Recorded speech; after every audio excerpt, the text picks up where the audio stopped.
Should I start?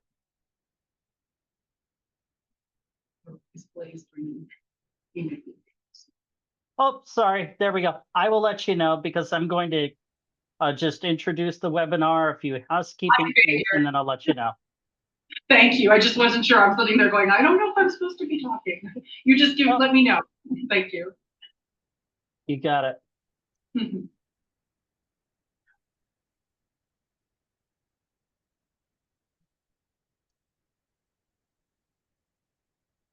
And Rachel, just let me know when we're all set. I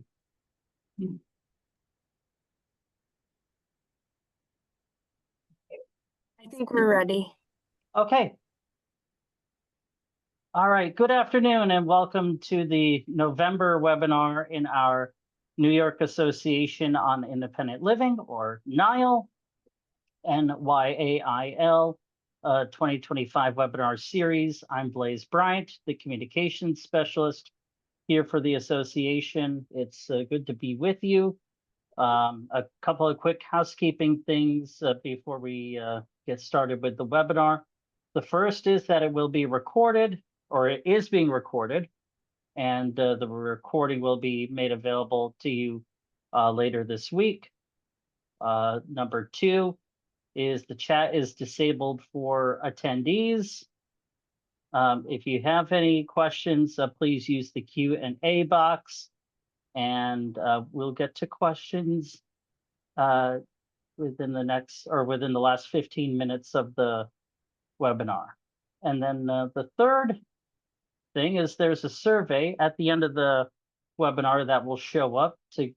It's a feedback survey, what you liked, what you didn't, and any webinar ideas you may have for next year. And that's because we're not doing a webinar in December. So without any further ado, I'm going to turn things over to our presenters from the New York State Talking Book and Braille Library.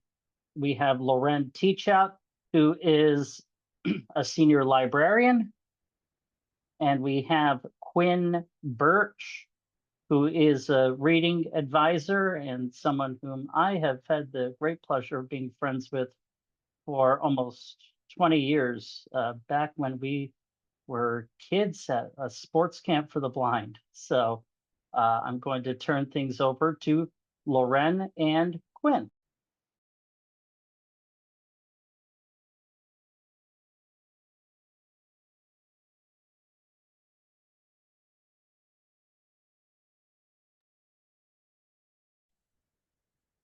I'm not hearing anybody.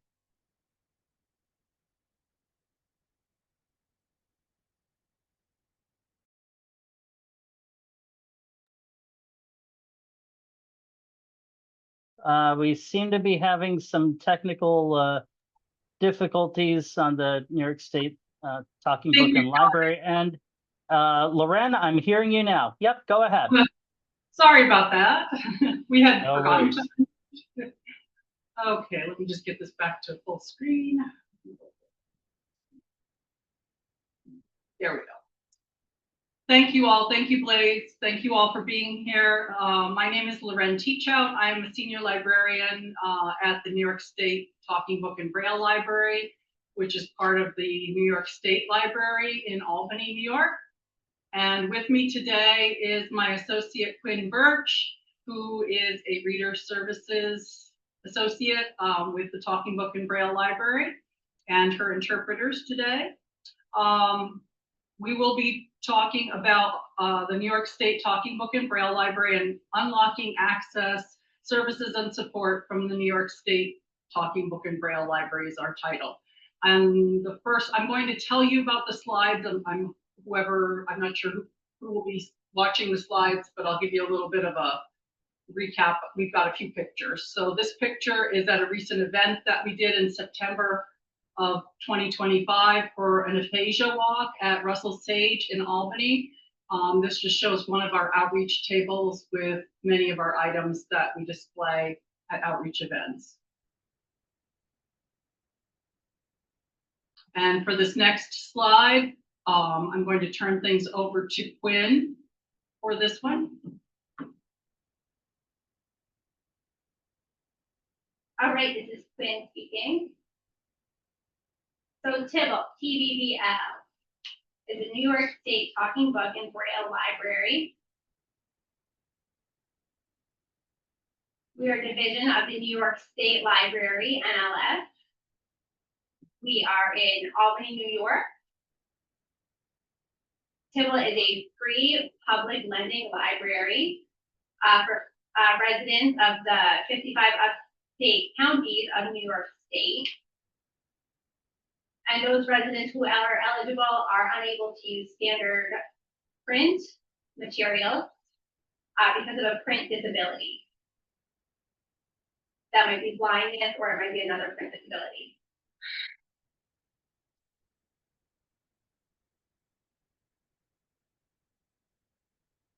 TBBL is one of two network libraries in New York State, which are a division of, again, of NLS, the National Library Service for the Blind and Print Disabled.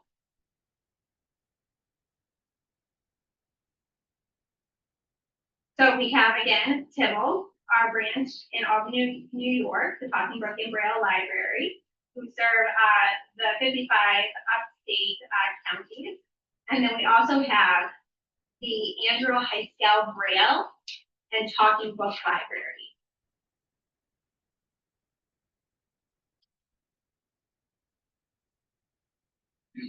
And that's in Manhattan, New York. It's in New York City and Long Island.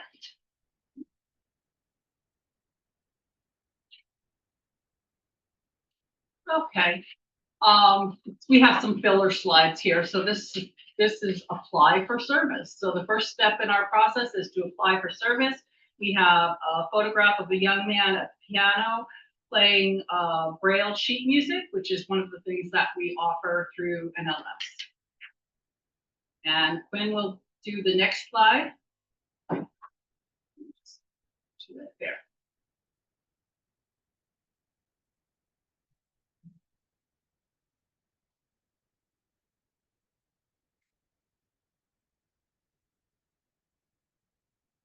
So who's eligible for service? Again, I'm sorry, this is Quinn speaking to identify myself. So again, who is eligible for service? Individual residents who live in New York State, one of the 55 counties in upstate New York. Those who have a permanent or temporary condition that would prevent them from reading words on a page. Or holding a book.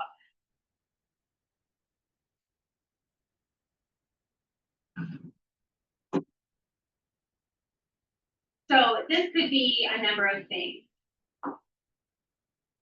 It could be blindness or low vision or declining vision.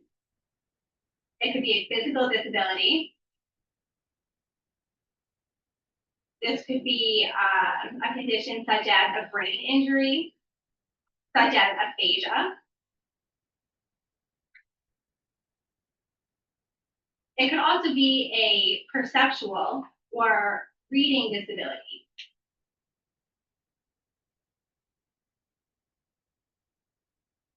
Example of this might be dyslexia. Other eligible entities for service are institutions who serve eligible individuals.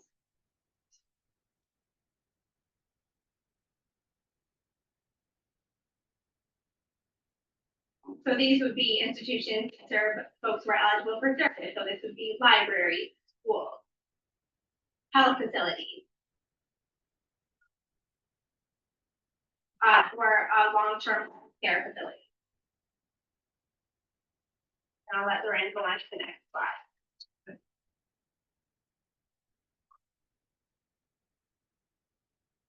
So the next step in our process, this is Laurenne speaking. Individuals apply for service. So we have an individual application for individuals that can be in either English or Spanish on our website. There also should be an institution application, and if not, we can certainly send one out if someone wants that as a facility to apply. NLS, just as an aside, also has a fully Spanish-speaking website interface. So I would encourage anyone that needs that to check that out as well. Everything on that site is Spanish-speaking, and we can help direct you if you need that. Patrons under 18 at this point require a signed parental acknowledgement form. That is because they have access to our entire collection. And then also in institutions that apply, we would, if they serve those under 18, we require a special signature for that as well. And then there's always a certified competent authority signature required. We'll go over that in the next slide. No other proof is needed. We don't require doctor's proof of condition or anything like that. We just have the competent authority validate that the person qualifies. And we do give first priority service to veterans, regardless of whether their disability is service related. That's part of our mission. And you can submit the application to us in any way you choose, by email, fax, or regular USPS mail. And we have here a slide picture of a young girl, and I would assume a parent or caregiver. Looks like they're coloring together at a table with colored pencils. Going on to the next slide now. This is still Laurenne, competent authority certification. So who can do this? Librarians and library staff are authorized to be competent authority certifiers. Doctors, optometrists, ophthalmologists, nurses, therapists, professional staff of hospitals, institutions, and public or private welfare agencies, educators, social workers, caseworkers, counselors, rehabilitation teachers, certified reading specialist, school psychologist, or superintendent of a school. And there may be a few others. So if we've left anything off, feel free. That's something we can answer for you in the Q&A, or you can contact us directly and we can go over that as well. Usually I reassure people that if for some reason you're not comfortable, librarians sometimes ask me, for instance, I'm not sure I feel comfortable signing for someone if I don't know them that well. You can feel comfortable to just say, without making it into a big thing, just refer the person to have someone else, their doctor or someone else, sign for them. And that's fine. Or if you are comfortable, then you can sign for them. We just want to try to get everyone signed up as smoothly as we can. And now we'll go to the next slide, and this will be Quinn on this one.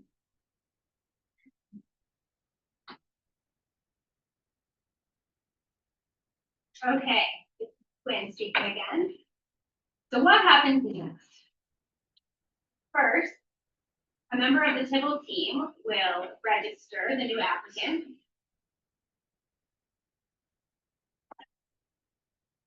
And then the reader services team will reach out to the new patron and determine preferences and answer any questions they may have.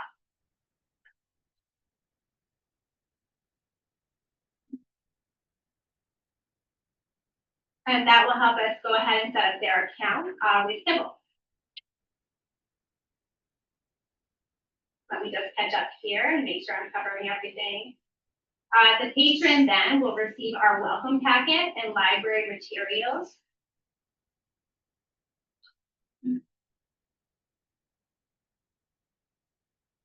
So they'll get a welcome packet either in an email or a hard copy in the mail.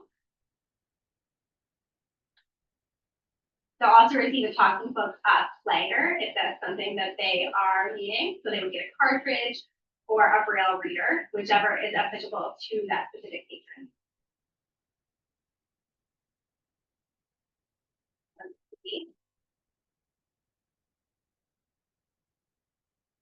Reader services, librarians are always here to help. There's always a team of folks here who are ready to answer any questions that patrons may have.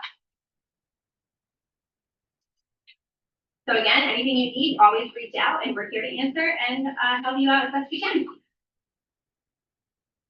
This is Laurenne again. I just wanted to add, I didn't give Quinn the benefit of the description, but there is a photo also on this slide. I should have put that on there, my error.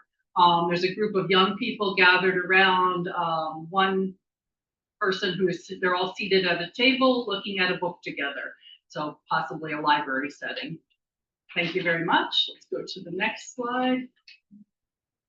And we're moving along another filler slide here for our library collection. That we're now going to talk to you about some of the things that we have in what types of materials in our library collection. And this shows a slide of a woman, very happy looking woman outside, seated and reading a Braille book. And Quinn, we'll go to Quinn for the next slide. Oh, let me just add before Quinn does this slide, because again, I think I forgot to put the description of the photo. So there is a photo here of a young woman listening to a book, looks like on a smartphone, an audio book with earbuds, seated on a couch. If Quinn has it too, you'll hear that again. Thank you very much. Go ahead, Quinn.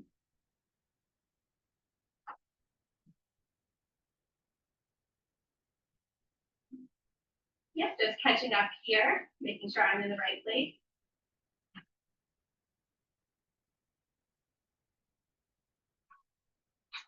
Okay, thank you, Quinn.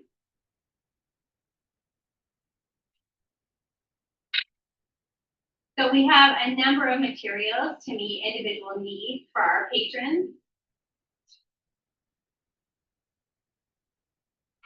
So examples of those materials might be Braille and audio books and magazines.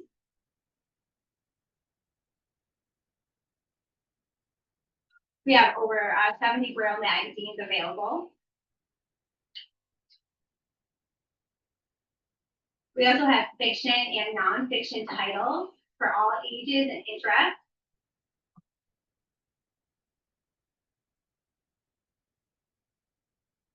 We have all different genres and types of books, whatever your preference is. We probably have it here for you.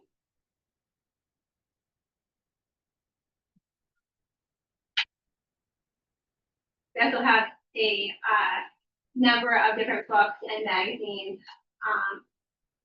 on cartridges available for you.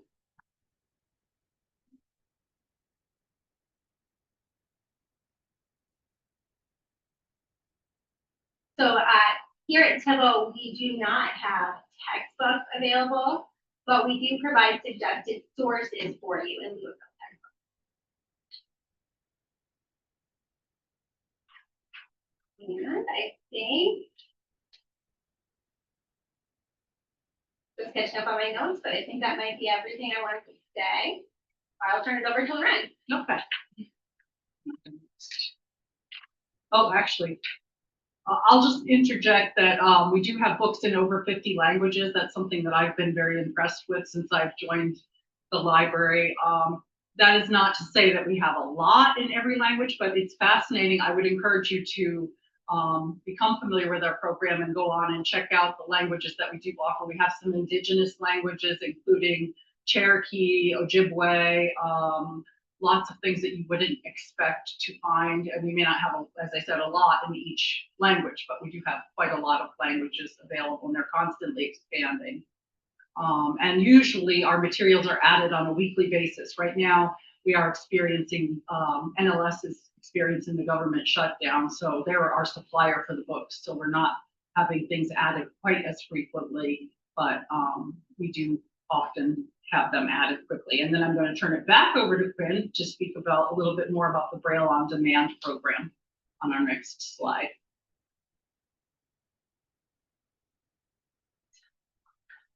Okay, this is Quinn. Oh, I also forgot to add that we also have a number of different music materials as well. So we have music appreciation scores available here at TBBL. Okay, so on to the next slide now, Braille on Demand. So a few years ago, the NLS, National Library Service, for the blind and print disabled, launched a program called Braille on Demand. They wanted more folks who were Braille users to have access to material. So again, that program is called Braille on Demand, and it's a part of their Braille modernization initiative.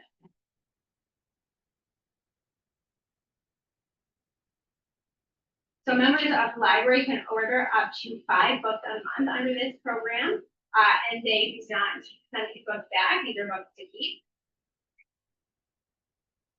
So again, that's maximum of 5 books per month that are available to patrons underneath this program. Unfortunately, though, temporarily, the program is on hold or suspended because of the government shutdown. All right, back to you, Laurenne. Okay.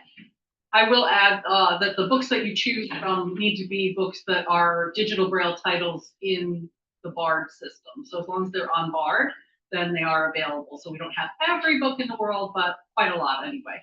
And there is a limited number of folks working on this process, so there may be some delays once we resume after the shutdown. Now we will go to the next slide.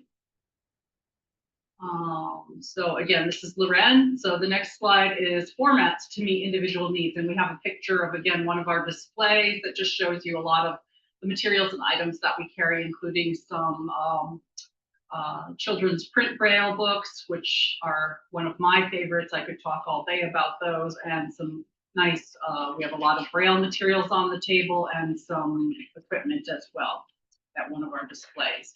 So we carry Braille, but we've gone over some of this, but we like to make sure we go over things quite a lot to be sure you get what we're offering. Braille books and magazines. As Quinn said, I think there's over 70, over 90 magazines. I can't recall the total at this point. Most popular magazines we do seem to have. Children's print Braille. If anyone wants to know more, I can go into more detail. Essentially, they have pictures and Braille overlays so that blind and sighted people can read together, which is just lovely. And they're very contemporary and well put together. We have over 1,000 of those in our collection. BARD stands, you're going to hear this a lot because we really want you to remember what BARD stands for.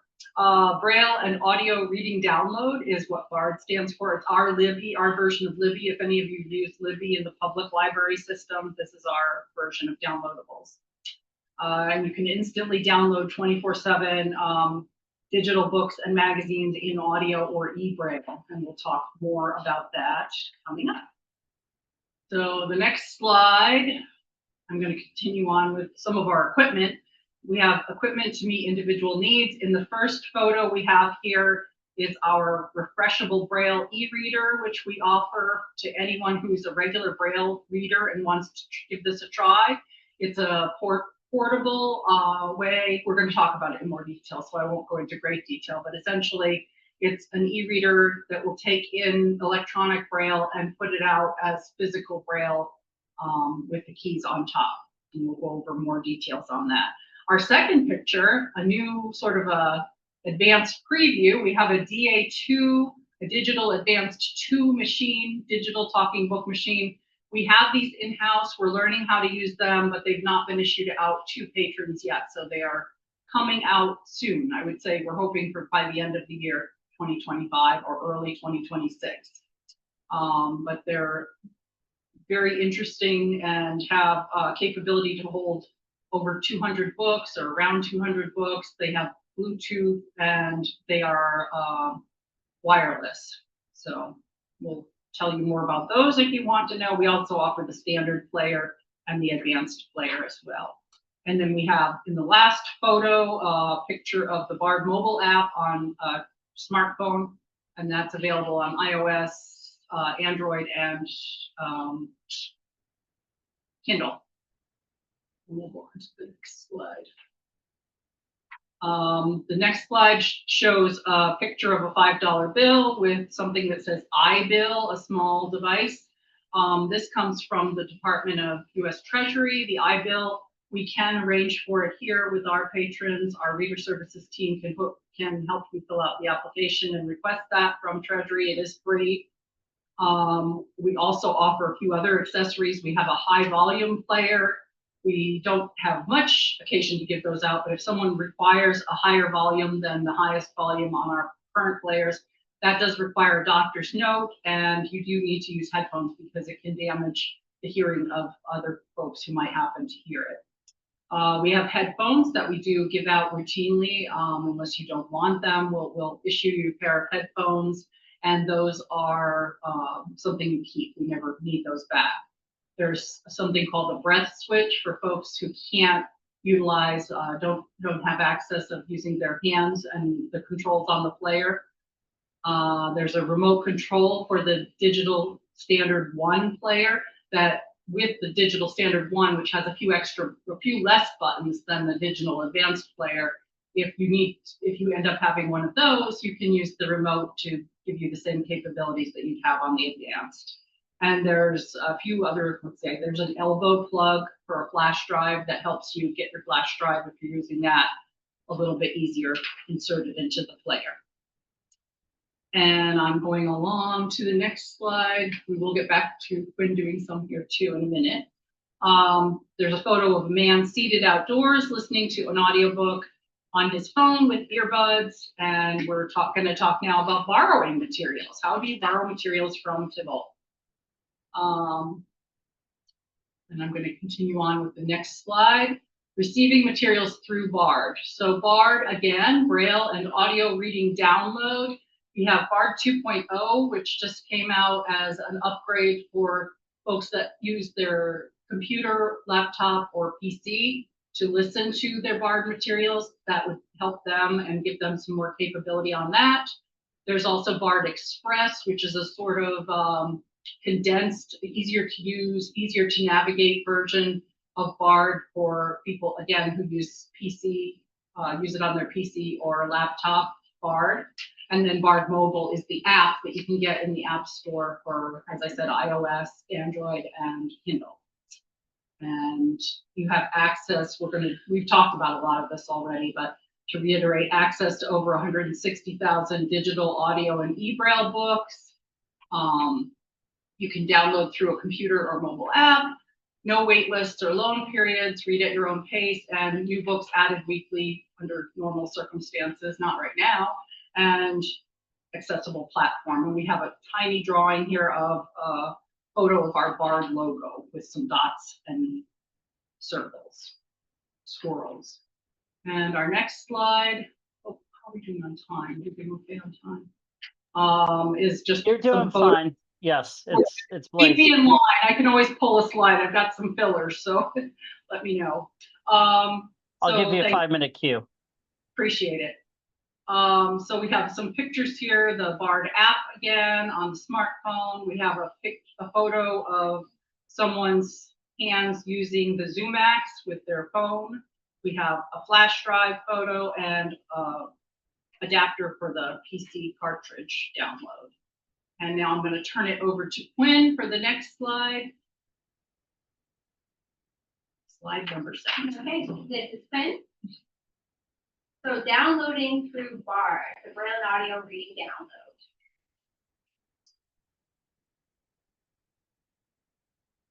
So BARD uses the MLS ZoomX Braille e-reader.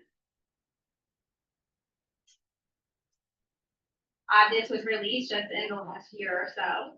So this is the new equipment. It's a very compact and portable device. It's easy to travel with, very convenient.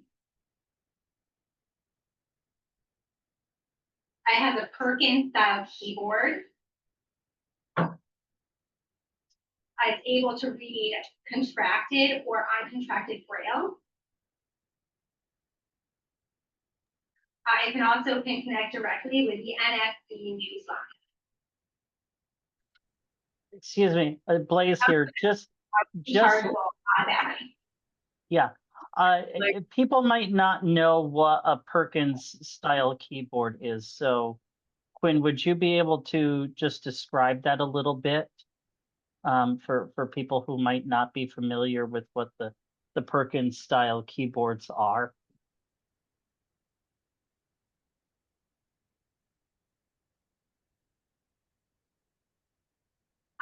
Sure. Let me see if I can give it a go, please. I mean, honestly, you might be able to help with that explanation better than I will too. I'm sure that's something that you also use personally, and if that's the case, you might be able to help me out if I get anything wrong. So this would utilize a special machine that makes Braille. So again, this is called a Perkins, Perkins, Perkins style keyboard, and it uses 6 keys. You know, again, it is hard for me to explain in sign language. So if you want to add or expand on that, I think that would be great for people to hear. Sure. Okay. Or So vocabulary too. yeah. So what this means is there are 3 typing keys on the left. So there are 6 typing keys and a space bar, and the Braille is made using those different dot combinations. Perkins was the person who invented the Brailler, which is a machine that you fed paper in the back of, and you typed your Braille that way. So that's where the Perkins style keyboard comes from. So there's 3 dots to the left of the space bar, 3 to the right, and using those dot combinations is how you make Braille using that Perkins keyboard. So back to the regularly scheduled program. Just wanted to clear that up for people. Thank you for that, Blaze. This is Laurenne, and I actually do not know very much. I give these presentations all the time, and I mention the Perkins style keyboard, but I would have been stymied on trying to explain it myself. I know that it's sort of the gold standard. It is what I'm understanding that most people prefer, but I would have a hard time explaining much about it. So thank you very much for that. We'll go on to our next slide. The nice thing about this ZoomX, though, or any e-reader, as you all, if anyone's used them, is if you tried to take a stack of press Braille books with you for traveling, I mean, you couldn't juggle Harry Potter on the subway, or, I mean, it would just be so many volumes that you would be trying to have with you. It's not very, very travel friendly, whereas this is a very small, I don't know if you can tell from the photograph, but it's a relatively small thing. The case is a very nice, compact little travel case with a strap. So it is and it's rechargeable battery as well on this. Okay, next slide. So we're going to keep emphasizing download through BARD, Braille and audio reading download. I wasn't sure whether to include this one or not. We had a difference of opinion here at TBBL. We have an Amazon Alexa skill. Again, I'm not an expert on the Alexa. I've not used it. We do have someone on our staff, one of our reader services folks does know all about this. So if you have questions, I can certainly hook you up with someone that can explain it better than I can. But with the government shutdown, this is not currently available, but we do the NLS does offer a My Talking Books. It's called My Talking Books on Smart Speaker, using the Amazon Alexa skill to access and stream English language audiobooks from BARD. I had to check that. Apparently only English language books, even though we do offer non-English language books. It's in open beta testing right now, except not right now, but right now, once we resume again, patrons can register to access the service, and then it works just like any other Alexa. This information I took directly off the website. Again, not being someone who's used it. You can manage wish lists, bookshelves, bookmarks, preference settings, sleep timer, reading speed, jumping in time, and book-specific volume setting. If you are an Alexa user, those things will resonate with you, and they can get you more information on this. Another way that people use our service is to receive materials through the mail. Materials can be sent automatically based on your reading levels, preferred subject areas, and format. All of that is discussed with your reader service helper at the very beginning. They'll help set you up with what you would like to have. You don't have to do it this way. Service can be very individualized, but a lot of people like to get the automatic cartridges sent to them based on their preferences. And how that works is when a cartridge is returned in the same package that we send it to you in, you send it back to us through the U.S. Postal Service, and another gets sent automatically as soon as we receive it. And that way you don't end up with a gap in your reading. Books or magazines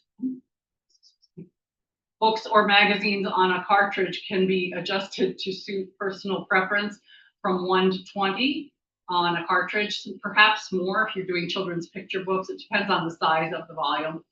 And patrons can select specific titles by submitting requests through our online catalog or contacting reader services. And the exact, I looked it up, what we're have to put down now to get free matter for the blind is USPS free matter for the blind or print disabled. And you can write that or have that printed on there. Did you have anything you wanted to add to that, Quinn? I jumped in and stole one of Quinn's slides, and she's going to do the next one. Sorry about that. I got carried away.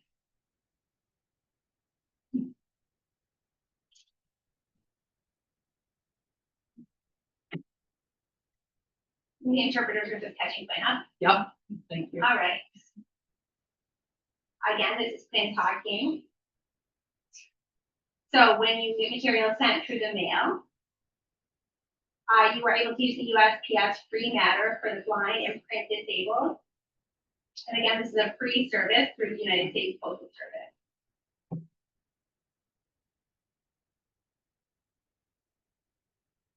And again, that's called the free matter for the blind and disabled. I guess that's the only thing that I would add. Okay. Then we'll go on to the next slide, which is also going to be Quinn.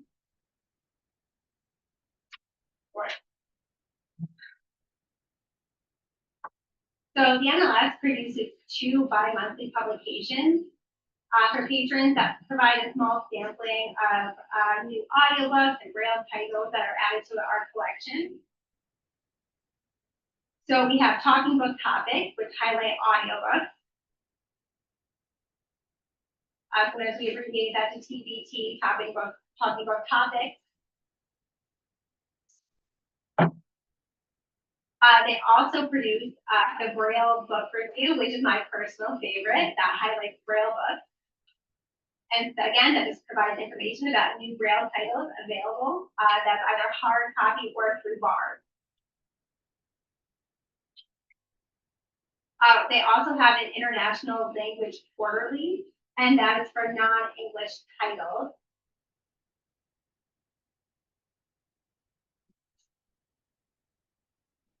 So those will be new titles that are recently added for non-English languages. So you can go ahead and check that out if that's something you're interested in.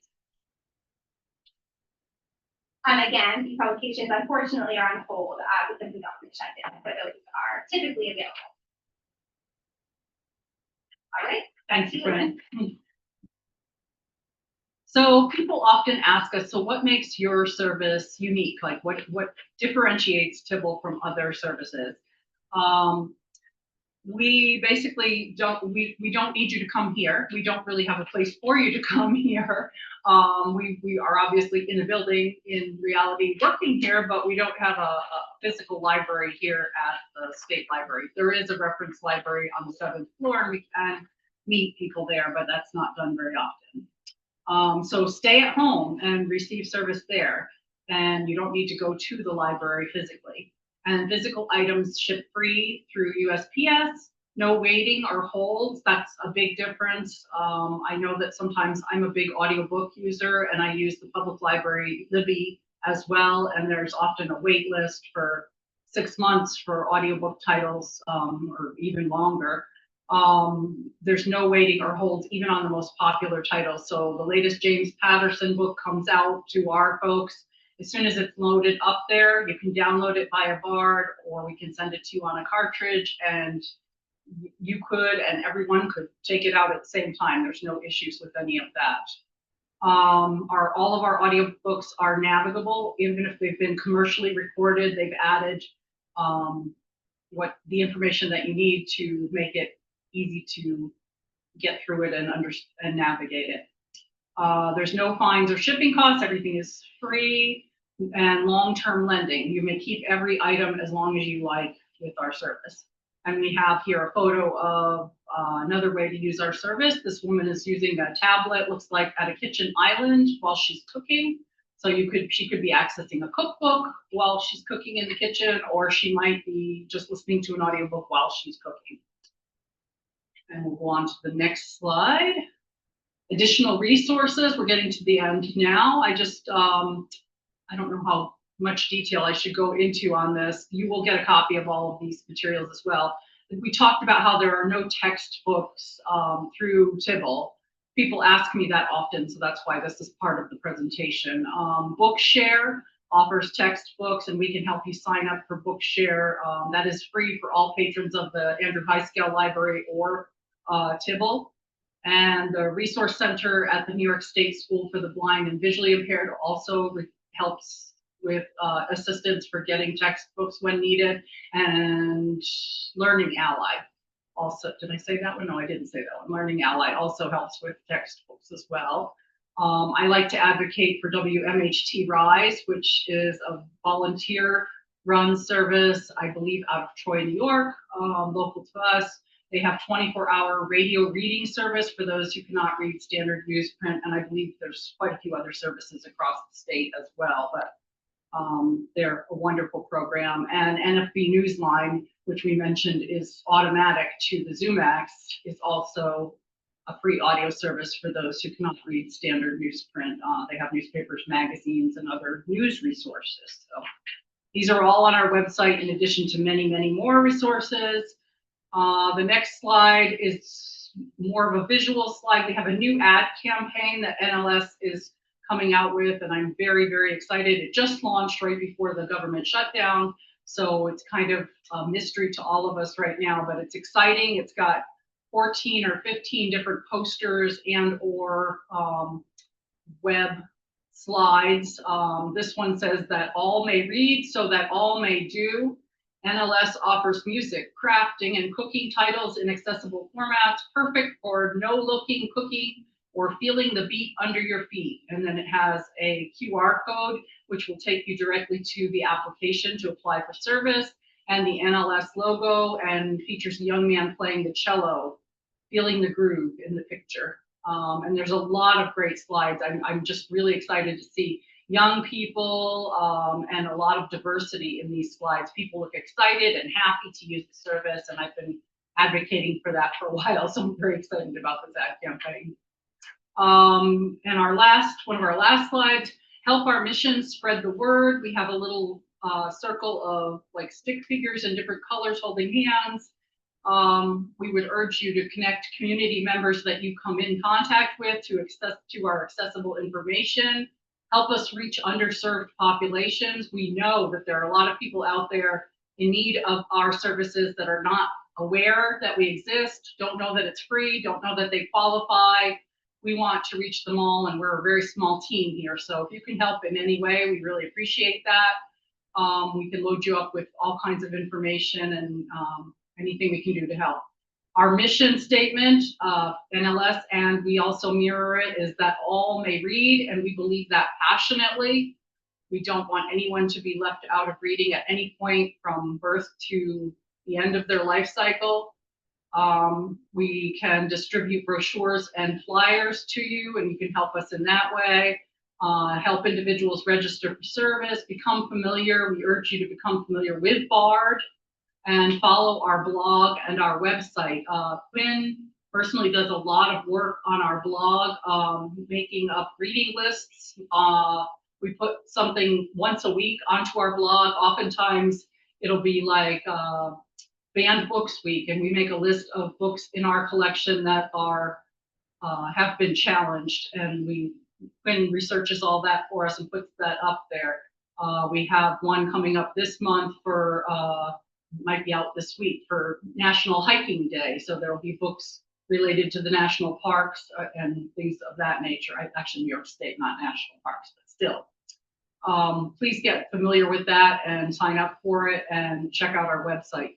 And we offer training and support anytime. You cannot get me to shut up about this service, so you can call, and anytime I'll be happy to help and address your questions and concerns. And our next slide is our final Q&A slide with our contact information, our blog address. We have a toll-free number, my personal email, Quinn's email, our TBBL email, and thank you. Blaze, we can go on to questions now if you, that's all I have. All right, well, we did the timing perfectly. This is Blaze here with Niall, Quinn and Laurenne. You did the timing perfectly here. Good. Now, if anyone has any questions, which we did just get one here.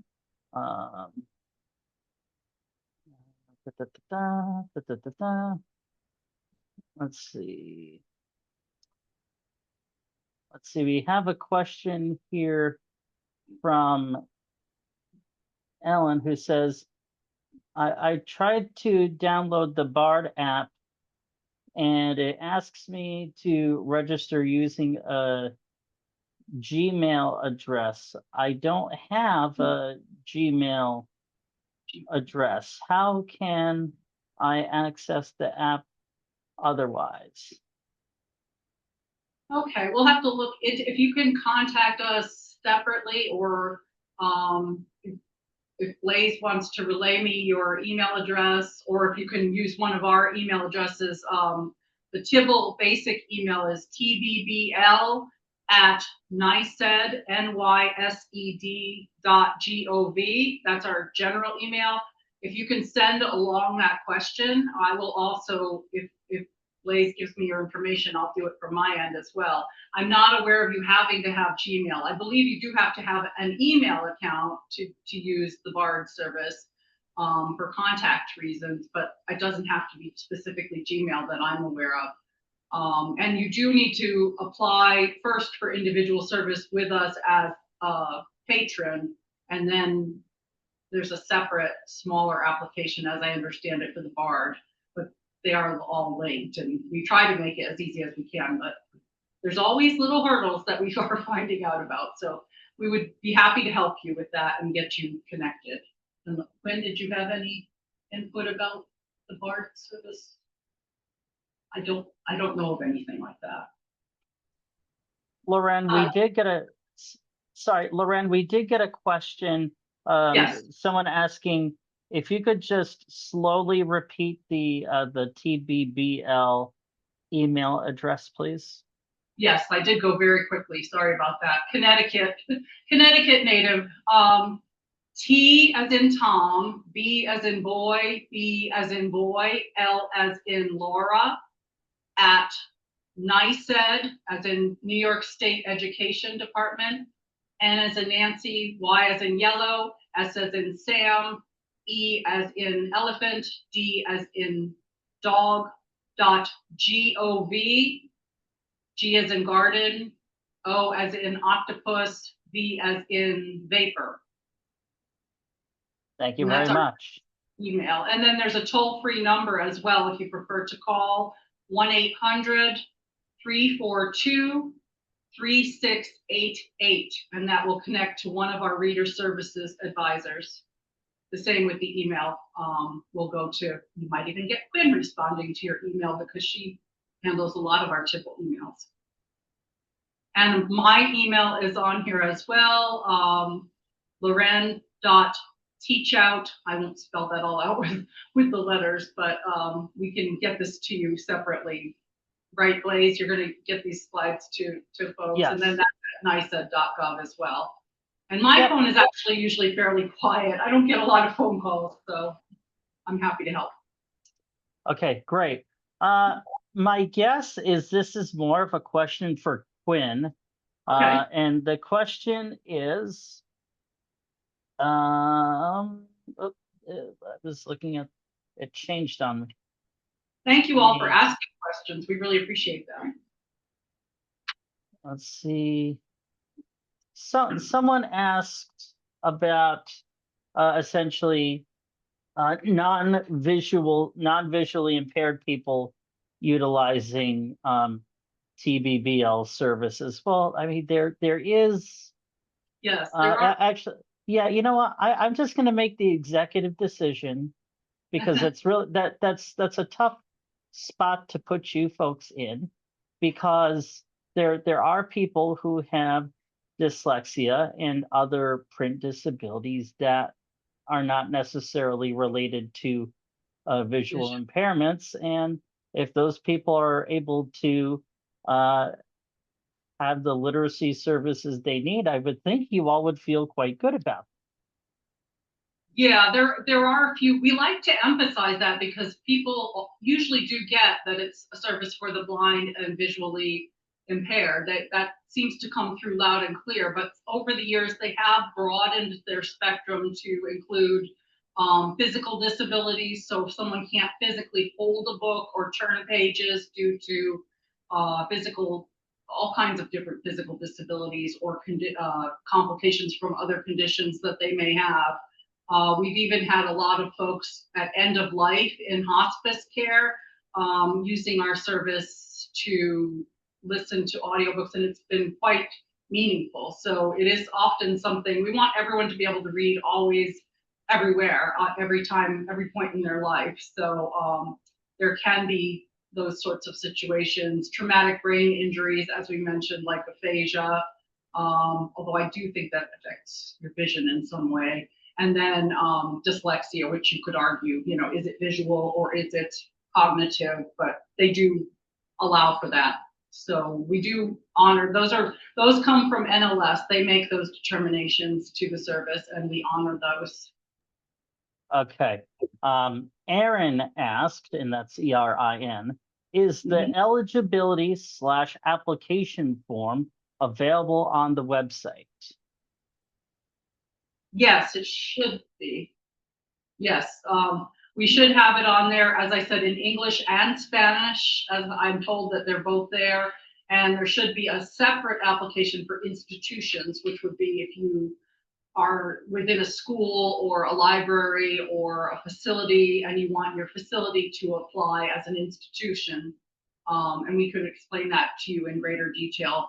We usually encourage both. I mean, if you are in an institution that serves individuals, we would love for your institution to join, and there will be certain benefits to you for that. But then also individuals who are qualified could also join, and they would have the most use of our service than the institution. But those should all be on there. If they are not, just drop us a line or send us a message and we will send you out an application.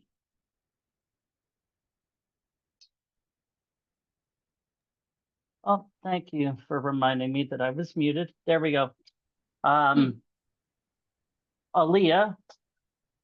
asked, are you able to send out the slides after the meeting? Yes. And then let's see. Actually, one of my coworkers, Tracy, have any of you used the Speechify app? It will convert text to spoken audio.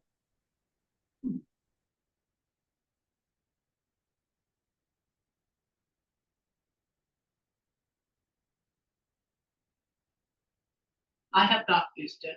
I have not heard much about it, but this is Laurenne. I'm waiting to see if anyone else wants to respond. Yeah, I'm not familiar with it. I've not used it. Okay. Yeah, I figured that was probably more of a Laurenne question. Now we did get a question, and now I can't find it, but I saw one about with IEPs, individualized education plans, under Section 504 of the Rehab Act, and eligibility. So in other words, would the IEP be sufficient documentation for needing the services? Yeah, we don't require documentation overall, so it should be. The specifications about who qualifies and that is all listed on the NLS website and probably on our website as well. But certainly on the NLS website, or we can print it out for you if that's easier and send it to you. It lists the visual qualifications in terms of declining vision and what have you. I don't have those committed to memory. And then whatever other, as I've mentioned, there are physical and they are emphasizing dyslexia now, so that would definitely be a qualifier. But there doesn't need to be any doctor's note or anything like that qualify a person, just an application filled out and signed by, what did we call it? Who might remember the word for me, the certified signer person. I've lost the word. I'd have to go back in my notes. Competent Notary? authentication. Yeah. And there's a whole bunch of people, probably many of you that are listening to this, therapists, doctors, anyone who deals with this individual and knows that they indeed merit using the service, they can sign as a competent authority. When that comes into us, we do nothing further in terms of investigating or making them prove that they are worthy or anything like that. If you've signed it, we just say, yep, it's signed, and that's good. If the person is under 18, they do require now parental or, I'm losing my words now, I'm getting tired. A parent or guardian signature, that was the only other thing, but no specific proof from a doctor or anything like that. Okay, we've got about 3 minutes before we need to wrap up. So if anyone has any last minute questions for Laurenne and Quinn, this would be the time to ask. I did not know about the new campaign, which is great. They're very exciting. I'm hoping to get them printed up professionally with they come from NLS with just the NLS information, and we want to put our TBBL information on there so they're more applicable, but they're just really, really cool. There's a little boy in a superhero outfit that's like got his arm raised up and says something about don't let dyslexia stop you from reading or something like that. And there's a lot of there's one for health, for doctors and health people in a health facility. There's one for caregivers. There's lots of different aspects. Service people, veterans. It's very cool. I'm so glad they're doing that. Absolutely. Let's see, we did get a comment from Alex, who runs our Access to Independence Center in Cortland County, thanking you both for the great content. Thank you all. And if you're not signed up with us, please do. Most of you probably are, and I didn't have a chance to actually, Blaze, if there's any way I can get contact information for anyone that attended, that would be much appreciated. Or certainly if I could know the number of folks that attended today's session, that would be helpful as well. Yeah, but I'll generate a registration report for you. Great, that would be awesome. And then if you're not signed up with us, then please do consider and helping us get the word out to people. I just think that we are very underused considering how many people probably could use the service. Yeah, it's like most really cool things within the system. They're well kept. They're well kept secrets. So with that, it is time to wrap up. Again, everyone will get the slides. There's the follow-up survey that should show up in your browser right at the end of the webinar. I will have the recording and slides to you later this week. So again, thank you to our presenters, Laurenne Teachout and Quinn Burch from the New York State Talking Book and Braille Library, as well as the interpreters, both in person and helping us remotely, and to our captioner for making our webinar fully accessible. Again, we're taking December off from our webinar series, so we'll have more information later in the year and early next year for our January webinar. So with that, thank you all very much and have a great rest of the day.